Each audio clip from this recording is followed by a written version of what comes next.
똑같은 본문을 가지고 성전과 두 증인이라는 또 같은 제목으로 세 번째 설교하고 있습니다.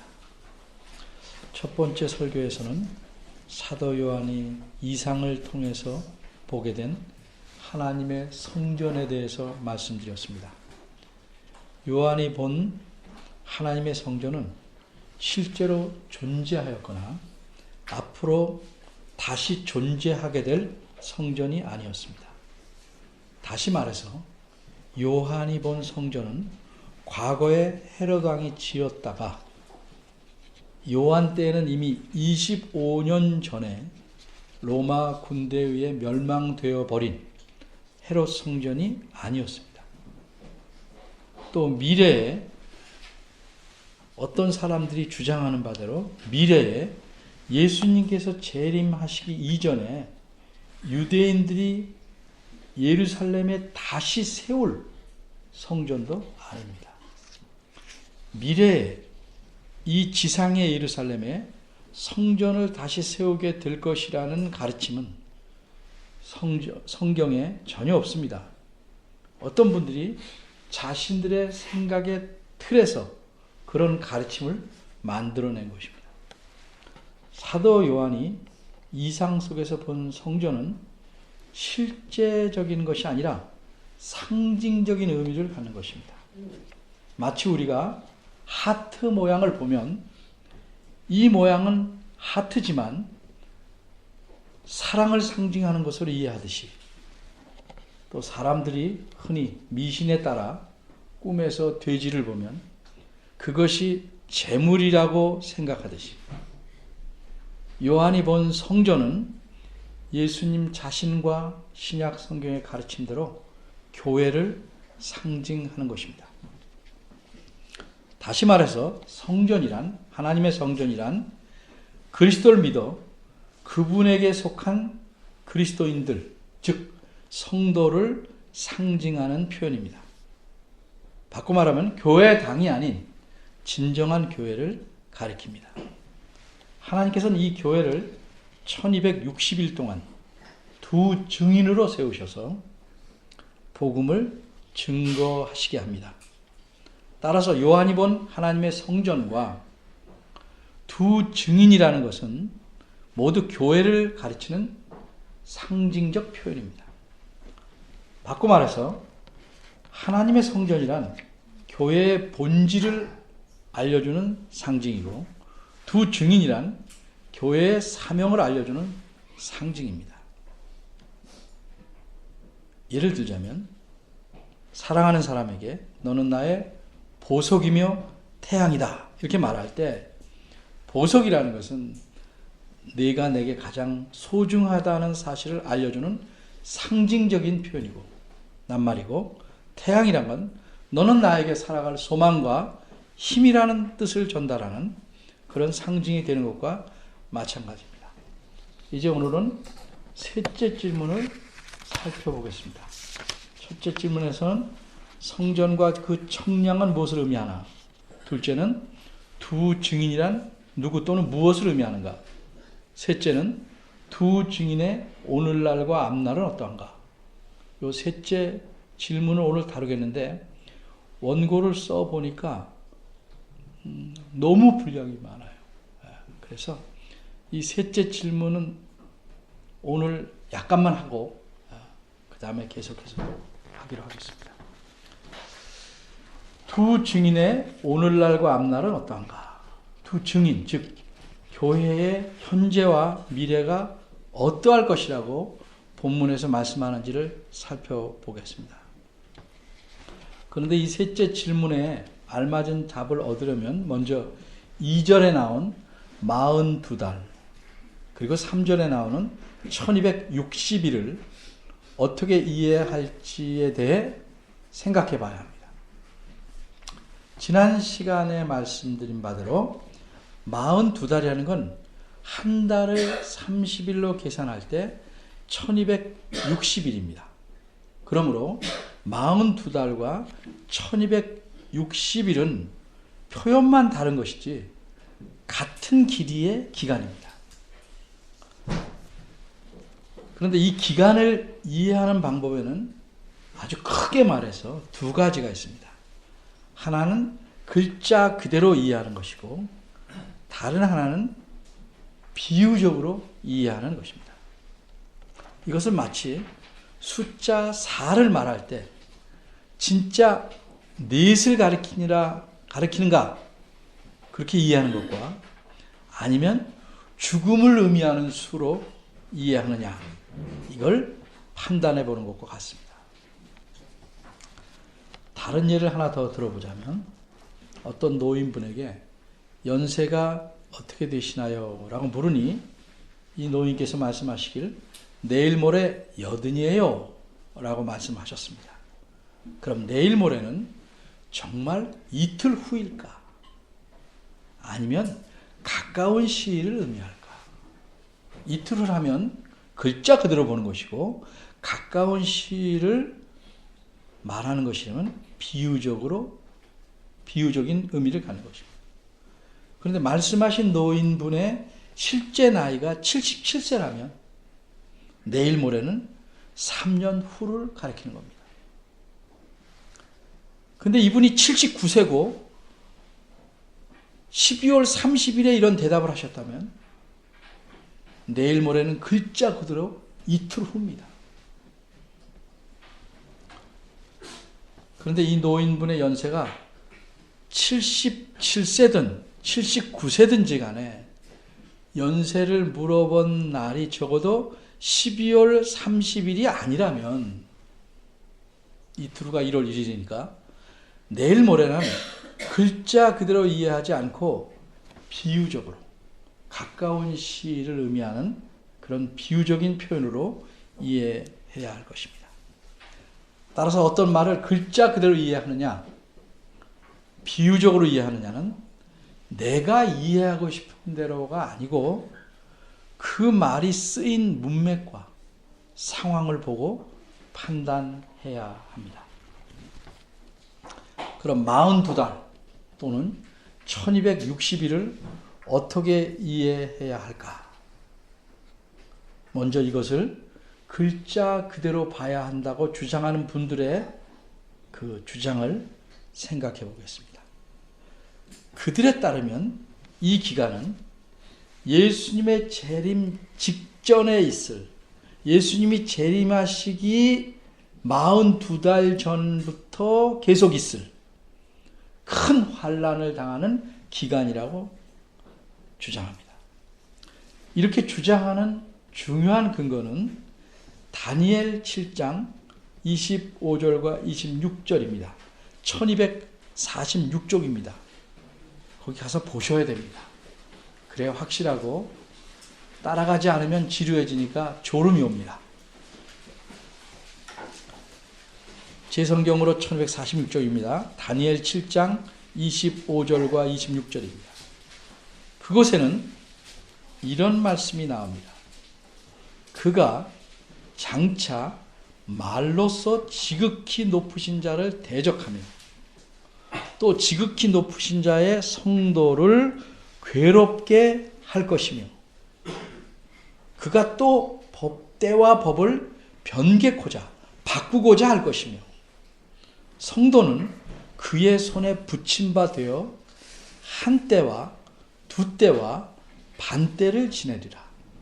그러나 심판이 시작된 즉 마지막 심판입니다.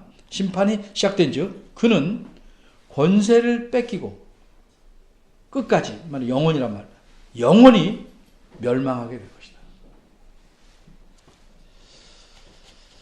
42달을 글자 그대로 생각하시는 분들은 이 다니엘 7장 25절의 말씀에 나오는 한 때와 두 때와 반 때를 근거로 삼고 여기다가 더하기 때를 1년이라고 풀어서 계산합니다.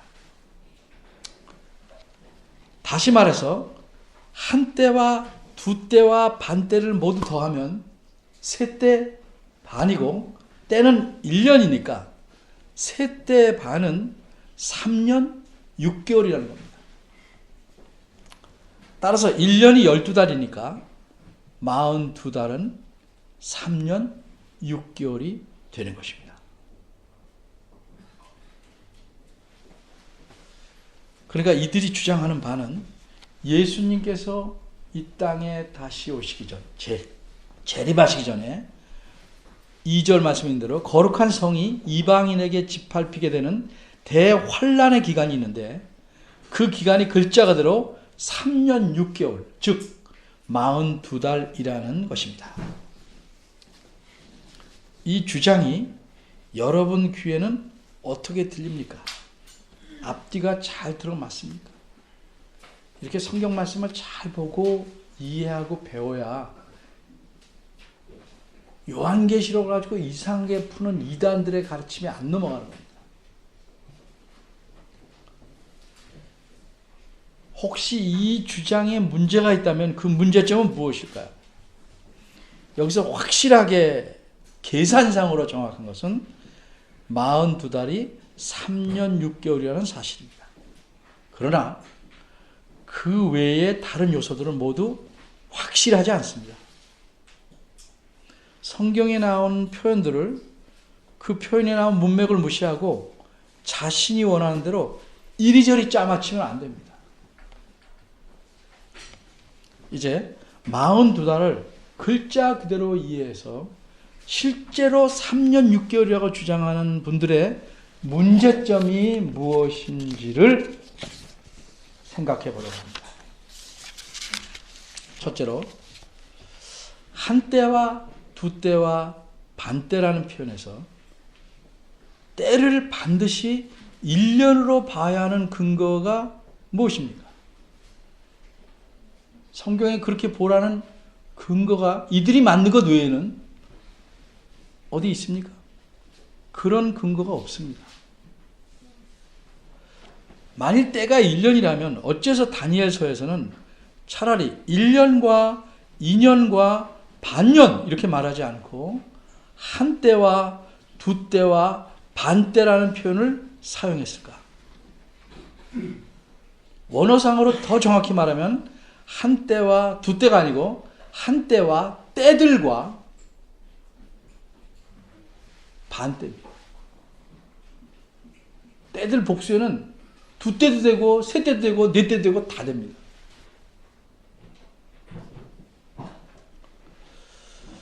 여기서 때라는 말은 여러분 모두가 익히 하는 영어로 표현하자면 타임입니다. 타임. 야, 타임을 못 맞춰? 뭐 이렇게 타임 쓰죠?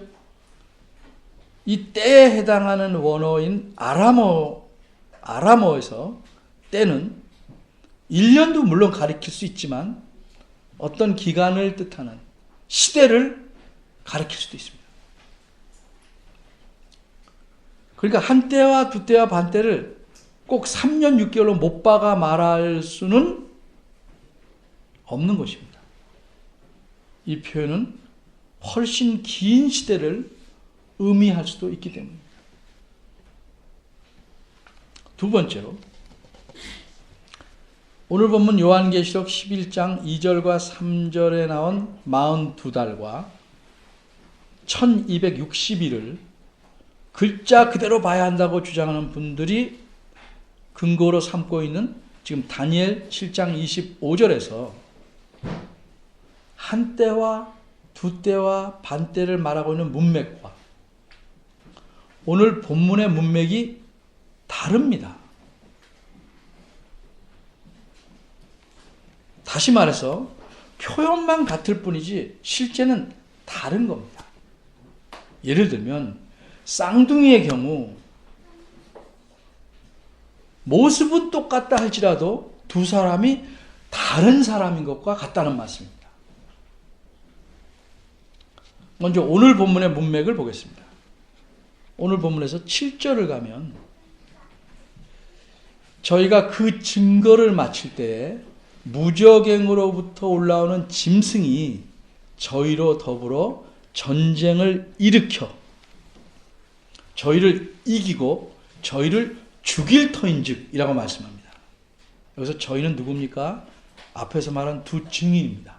즉 교회, 성도들입니다. 그러니까 두 증인이 증거를 다 마치고 나면 무적행에서 올라온 짐승과 싸웁니다. 싸움한 일이 생깁니다. 그러다가 져서 죽게 됩니다. 오늘 본문 2절과 3절을 보면 거룩한 성이 42달 짓밟히는 동안 두 증인은 같은 기간 1260일 동안에 예언합니다. 다시 말해서 교회는 하나님 말씀을 증거하는 것입니다. 따라서 42달, 즉 1260일은 교회가 무저갱에서 나온 짐승과 싸우기 이전에 있게 될 기간입니다. 더 이상 증거를 못하고 죽게 되니까. 그 이전에 있을 기간입니다. 그런데 다니엘 7장의 문맥은 다릅니다. 다니엘 7장은 하나님께서 다니엘에게 다니엘 때부터 세상 종말 때까지 역사를 감추려 말씀한 것입니다. 이게 표준이 되는 역사표입니다.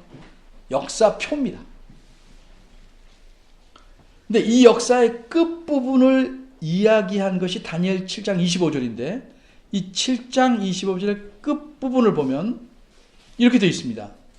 성도들은 그의 손에, 그 짐승의 뿔의 손에 붙임바되어 한 때와 두 때와 반 때를 지내리라. 이렇게 말씀합니다.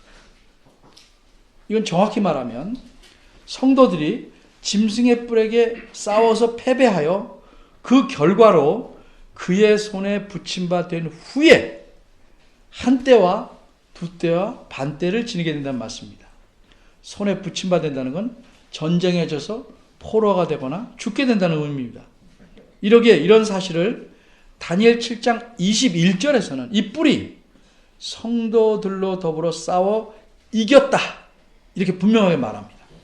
따라서 정리하면 오늘 본문인 요한계시록 11장의 42달이나 1260일은 짐승과 전쟁을 하기 이전의 기간이고 다니엘 7장 25절에 한 때와 두 때 반 때는 짐승과 전쟁에서 패배한 이후의 기간이므로 문맥이 서로 다른 거기 때문에 문맥이 서로 달라서 오늘 본문의 근거가 될 수 없다는 겁니다.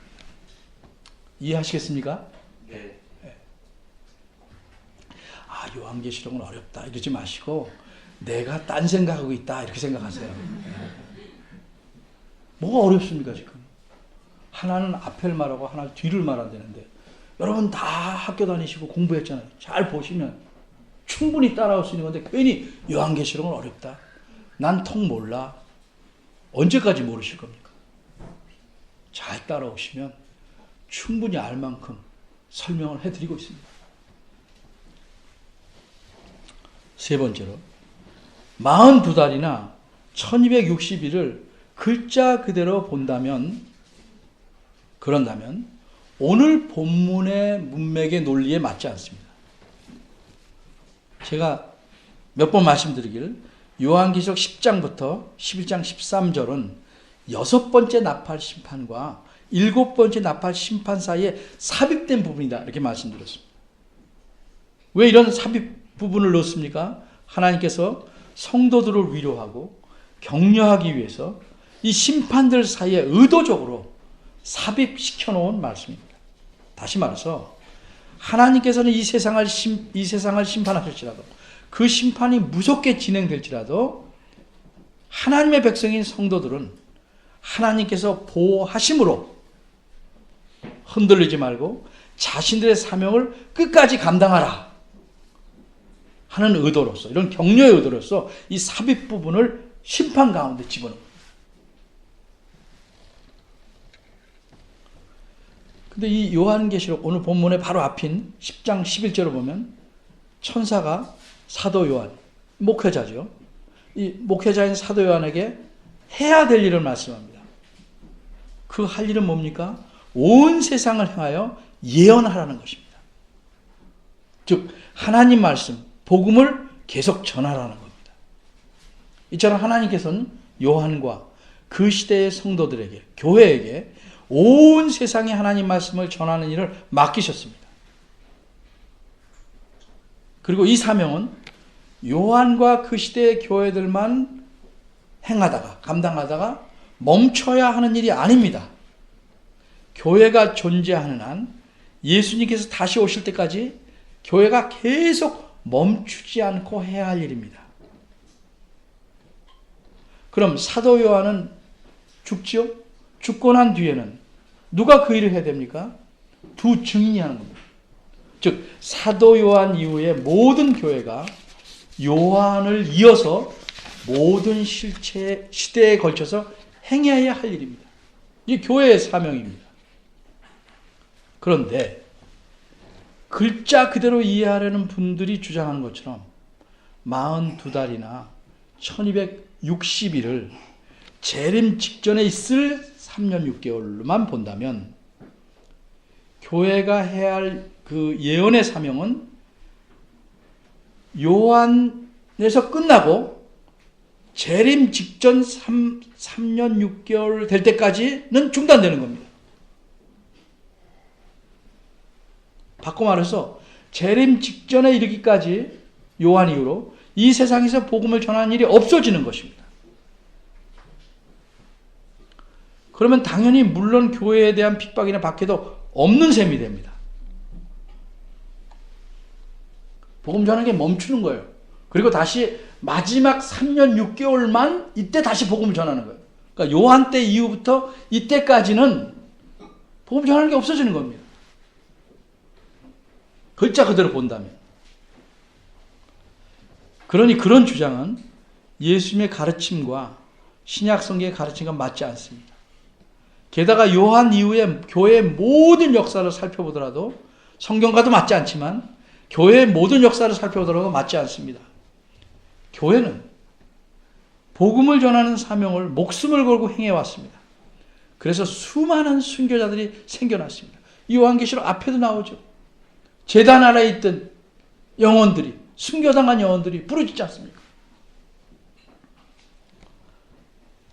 제가 전에 다니엘 본문을 설교할 때 이미 말씀드린 바대로 2001년에 옥스퍼드 대학 출판사에서 발행한 세계 기독교 백과사전 제2판 1권 11쪽에 따르면 제 말이 사실이라는 거죠. 20세기에 지나간 100년간 예수님을 믿는다는 이유로 전 세계에서 죽임을 당한 사람들이 얼마나 돼요?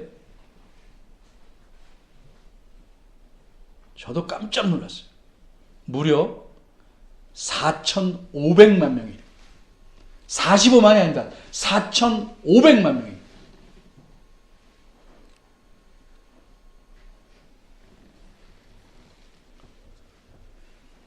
따라서 왜 이렇게 박해를 받습니까? 복음 때문에.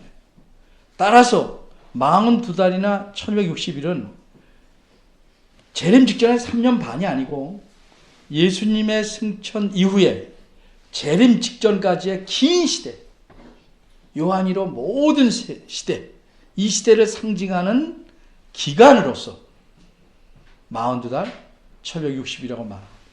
그러니까 두 수는 상징적인 수입니다. 그럼 이렇게 상징적으로 그 기간을 생각하는 것이 합당하겠는가? 그 이유는 요 다음 장인 요한계시록 12장에서도 잘 드러납니다.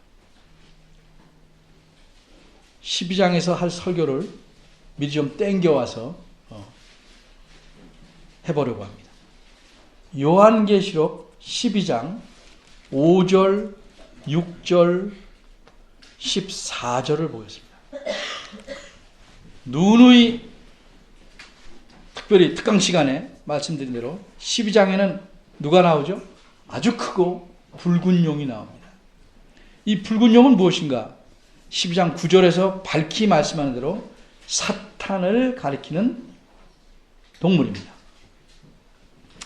4절을 보면 이 사탄이 여자가 낳은 아기를 삼키려고 합니다. 이 아기는 누군가?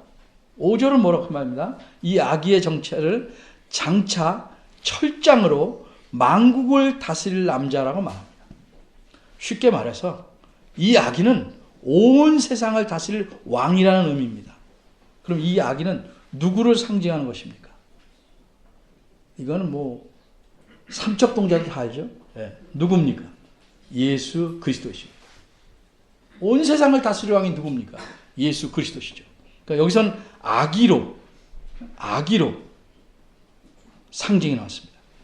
그런데 5절 끝부분을 보면 하나님께서 그 아이를 하나님 앞과 그 보좌 앞으로 올려갔다고 말씀합니다. 그러면 어렵지 않게 이 말씀은 무엇을 의미하는 것으로 이해할 수 있겠습니까? 예수님의 죽으심? 승천. 하늘로 올라갔으니까. 요한계시록 보면 굉장히 아는 것도 어려워서 말 몰라 그러지 말고 아는 대로 얘기하시면서 생각하자 이 말이에요.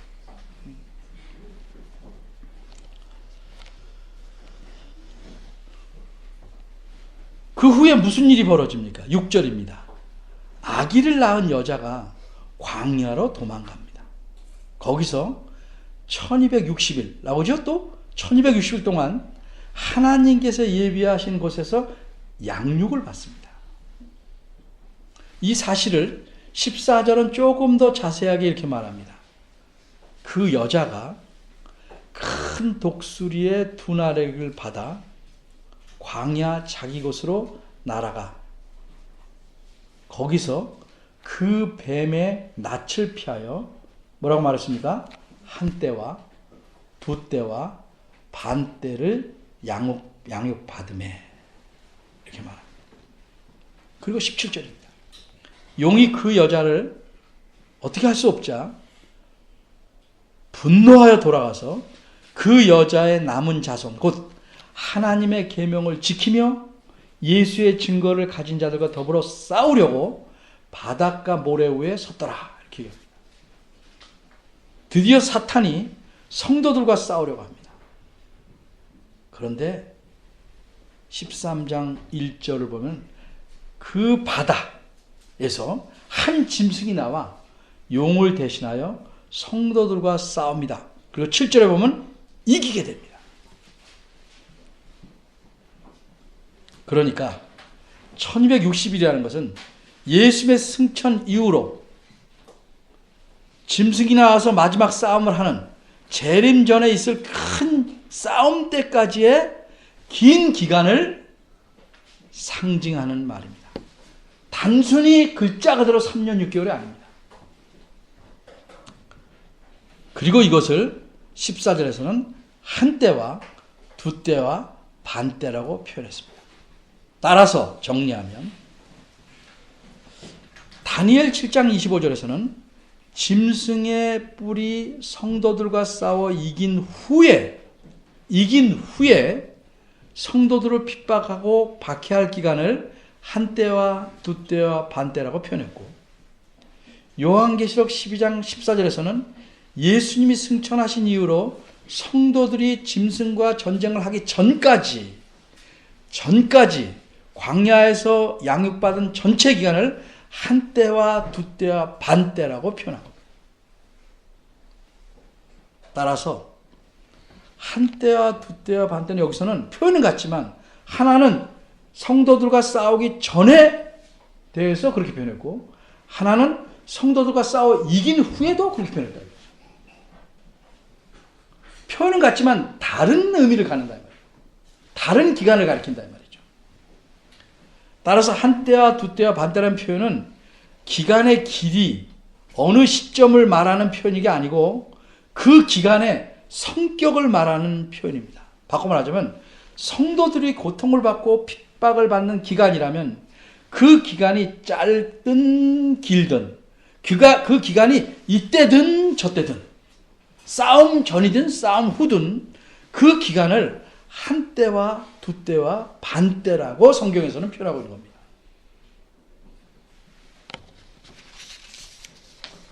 이제는 여러분들의 머리가 더 이상 받아들일 만큼 되지 않을 겁니다.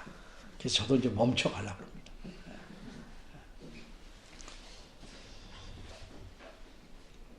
예를 들면 이런 것입니다. 내가 만일 갑자기 누가 주는 떡을 받으면 저희가 뭐라고 그러죠? 그럴 때? 이게 웬 떡이냐 그러죠. 네. 근데 그게 떡이 아니라도 내가 예상치 못한 좋은 것을 받게 되면 이게 웬 떡이냐 또 말한다.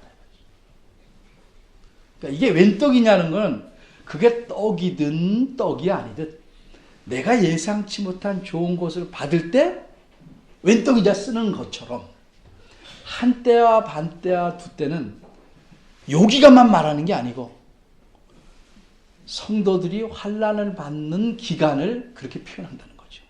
그 기간이 짐승과 싸우기 이전의 기간이든지 짐승과 싸운 이후의 기간이든지 한때, 두때, 반때라고 표현한다는 겁니다. 꽉 찼죠? 용량이? 자, 이제 이 두 증인, 즉 교회의 오늘날과 앞날, 현재와 미래에 대해 잠시만 더 생각해 보겠습니다.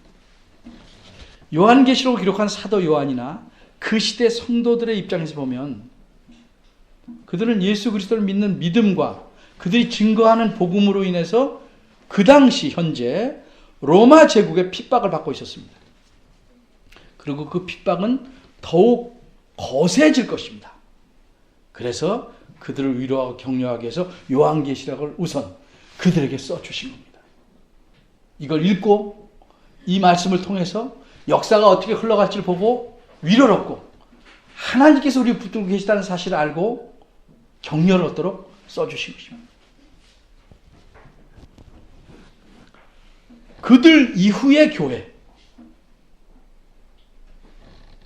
즉 성도들은 그럼 어떻게 살아가야 됩니까? 역시 두 증인으로서 살아가야 됩니다. 그럼 이들의 앞날, 요한 시대의 교회의 앞날, 이제 쭉 와서 이제 우리가 앞으로의 앞날은 어떤 것이냐? 성격이 같은 것이다. 그렇죠?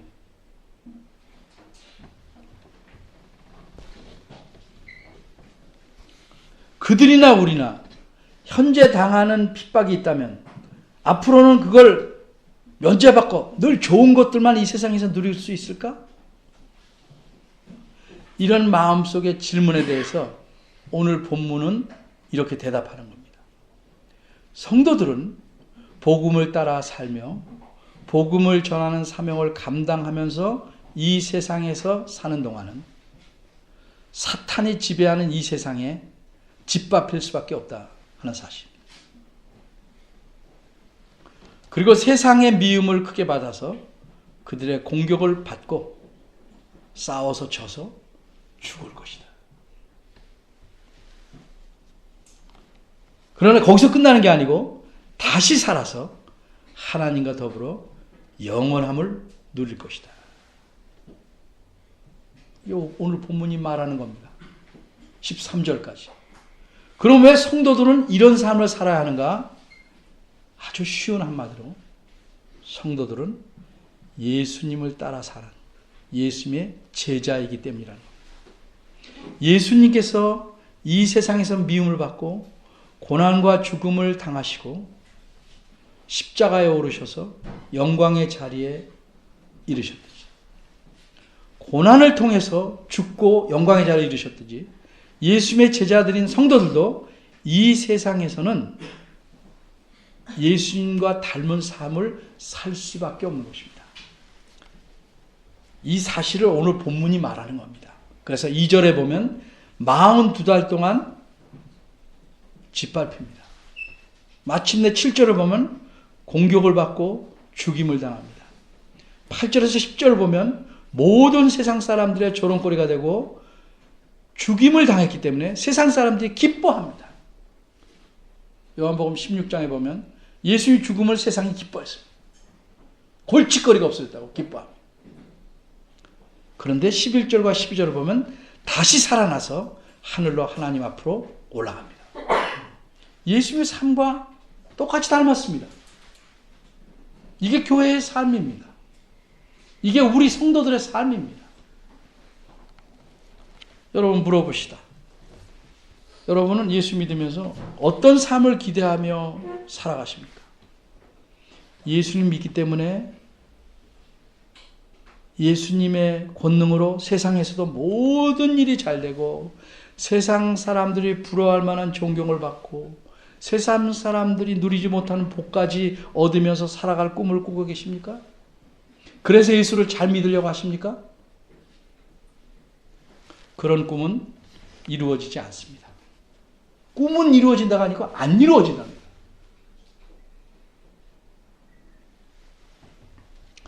그런 꿈을 꿈꾸고 기대했다면 예수 믿는 길로 잘못 들어서신 겁니다.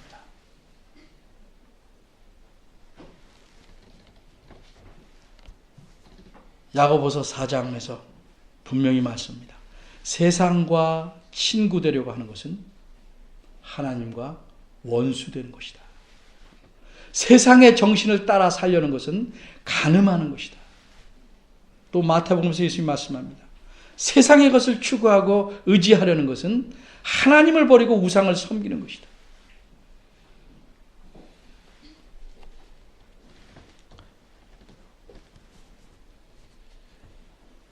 왜 하나님의 은혜에 대한 감사가 별로 없습니까? 내가 바라는 바가 너무 많습니다. 내 손에 뭘 주어줘야만 감사하려고 합니다. 이런 사람들이, 이런 우리가 핍박을 견뎌내겠습니까? 하나님에 대한 은혜에 대한 감사, 감격도 별로 없고, 바르게 열심히 믿어보려는 간절함도 없고, 성경을 잘 알기 위해서 좀 책을 읽자 그래도 별로 안 읽고,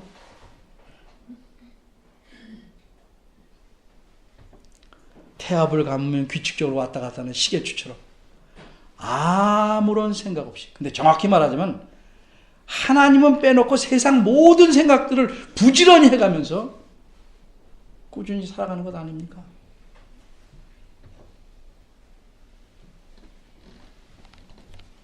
두 증인의 앞날, 본문에서 말씀하면 앞날을 간단히 봤는데 어떻게 살아가야 되는 것이 성도의 삶인지, 성도다운 것인지를 깊이 고민하고 반성해 봐야 하지 않겠습니까? 성도는 누구나 경건하게 살아야 합니다. 경건하게 산다는 것은 어렵지 않습니다. 뜻이 어렵지 않다 이 말이죠. 하나님 말씀대로 사는 겁니다. 자기 생각에 맞는 거는 취해 사는 게 아니고 내 생각과 달라도 하나님 말씀대로 행하며 사는 겁니다. 적어도 그렇게 행하려고 하는 겁니다. 복음에 따라 사는 겁니다. 그럼 이렇게 경건하게 살면 어떤 결과가 있습니까? 여러분의 꿈이 이루어집니까? 아닙니다. 성경은 이렇게 말합니다. 누구든지 그리스도 안에서 경건하게 살려는 자는 핍박을 받는다. 왜 우린 핍박이 없을까? 내가 피해 다니는 건 아닐까?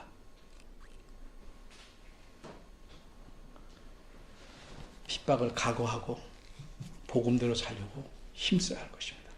기도하겠습니다.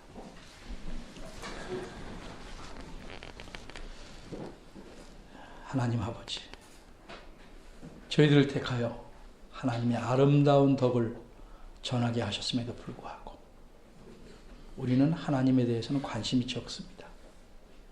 그래서 내가 잘 되는 것, 내 자식이 잘 되는 것, 내 가족이 잘 사는 것, 여기에만 집중되어 있습니다. 하나님이 우선이 아니고 내가 우선입니다. 그러니까 급할 때는 잊어버리고 바쁠 때는 놔버립니다. 그런데도 하나님은 저희를 붙잡고 계십니다. 저희 삶을 이끌어 가십니다. 저희의 잘못된 생각과 더러운 마음에서 못된 것들을 제하여 주시고 주의 말씀대로 핍박을 각오하고 살 수 있는 하나님의 자녀가 되도록 이끌어 주옵소서.